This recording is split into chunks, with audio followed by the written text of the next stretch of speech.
থেকে দিল বর্তমান বিষয়ে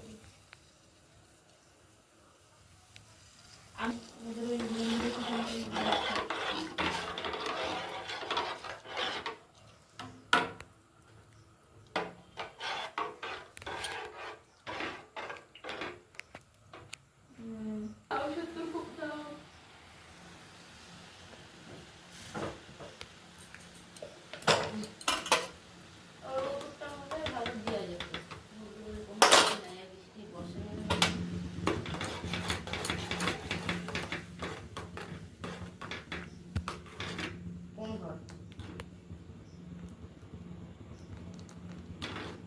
এসেছিল কি বলেছে শুনেছো?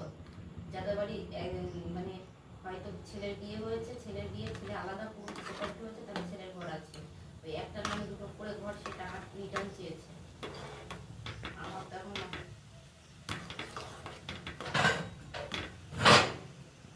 না, সেটা তো জানিস না, এটা আমাদের পাড়ায় তো অনেকে টাকা রিটার্ন করতে হবে, এরকম ওই ইয়েদের বাড়ি, অমিতদের বাড়ি, অনেক কটা বাড়ি তো টাকা রিটার্ন করতে হবে, ওদের তো সবার নামে নামে ঘর।